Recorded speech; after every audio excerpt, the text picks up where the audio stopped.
भीम में कैसे आया हजारों हाथियों के समान बल? क्या है उनकी नागलोक की कहानी?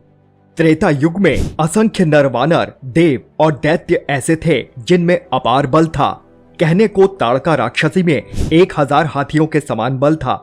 उसी प्रकार श्री राम के लिए युद्ध करने जुटी सुग्रीव की सेना में भी हजारों हाथियों के समान बलशाली बहुत से वानर वीर थे। त्रेता के बाद द्वापर युग की बारी आई। ग्रंथों में द्वापर में त्रेता युग जैसे बलशाली प्राणियों का उल्लेख कम ही है। इंसानों की बात की जाए तो महाभारत काल में राजा धृतराष्ट्र, श्री कृष्ण, बलराम, कीचक, शल्य और जरासंध मल्ल युद्ध के बड़े नाम थे। इन्हीं महापुरुषों में भीमसेन का नाम आता है। भीमसेन 5 पांडवों में से एक थे जिनकी मां कुंती थी। भीम का जन्म पवन देव की कृपा से हुआ था। वो पवन पुत्र हनुमान की तरह पवन देव के ही अंश से पैदा हुए थे। जन्म के समय से ही भीम बड़े बलवान थे। उनका आकार भी सभी कौरव पांडव राजकुमारों में सबसे बड़ा था।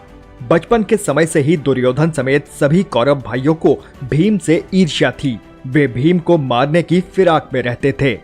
पंडित रामचंद्र जोशी बताते हैं कि ग्रंथों में एक बात का जिक्र है कि एक रोज गंगा तट पर क्रीड़ा के दौरान भीम को बातों में फंसाकर दुर्योधन ने विषैली खीर खिला दी। उसके बाद बेहोश भीम को गंगा में फेंक दिया।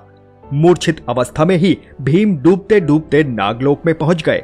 जहां उन्हें विषधर नाग डसने लगे तो भीम के शरीर में विषैली खीर का असर कम हो गया, जिससे भीम को होश आ गया। भीम ने जब खुद को नागों के बीच मुश्किल में पाया तो वे एक के पश्चात एक नागों को मारने लगे। नागराज वासुकी तब अपने मंत्री आर्यक के साथ भीम के पास आए। आर्यक नाग ने भीम को पहचान लिया और भीम को कहा, मैं तुम्हारे नाना जी का नाना हूँ। जिसके बाद वासुकी ने भीम का अतिथि की तरह स्वागत किया।